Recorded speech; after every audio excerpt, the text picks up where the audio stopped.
त्याला घावल्यावर सोडायचं. आता 2000 माणसं बायका पोराच्या वळ्या ऐकत बसली. आणखी त्या दंगाकारांनी बोललो तर त्यांना बॉडीत बोललो पाहिजे. म्हणजे काय म्हणलं अण्णा काय चाललंय, का रे म्हणला धनगरा जाऊन गप बसायच्या जाग्यावर. गप बसलो, काही बोललो नाही. बोलून सांगू म्हणजे आवाज करायचा नाही, काही बी म्हणून त्याला उलट बोललो. एका वारात मेला पाहिजे, दुसरा वार करायला टाईम नसते का लगेच माणसं धरतात.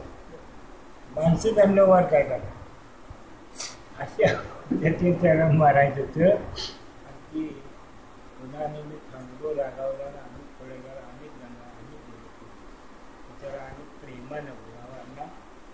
अहो तुम्हाला किंमत काय आहे, तुम्हाला माणसं मानतात, सगळी तुम्हाला प्रेमानं बोलतात, तुम्हाला सुटते का. पण म्हणलं मग काय करायचं, काय नाही म्हणलं अण्णा जरा बसूया, जरा गणपती थोडे वगैरे चालायचं आणि गणपती थोडे जरा आपण जरा आनंदाने पाणी खावा.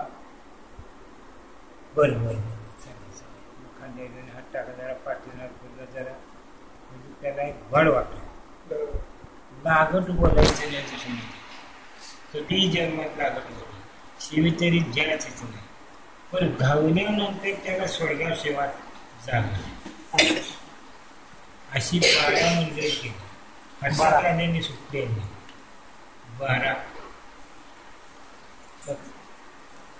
12 मंदिर तरी तर मी बाहेर उठतो. 45 वय परिषदेत 50 वर्ष एवढं होऊन सुद्धा भगवंतानं अजून एवढं व्यवस्थित ठेवलंय सगळं. गुरुची कृपा आहे. पण म्हणजे आपण ते सांभाळलं पाहिजे. खरं आपण मस्तीने वागलो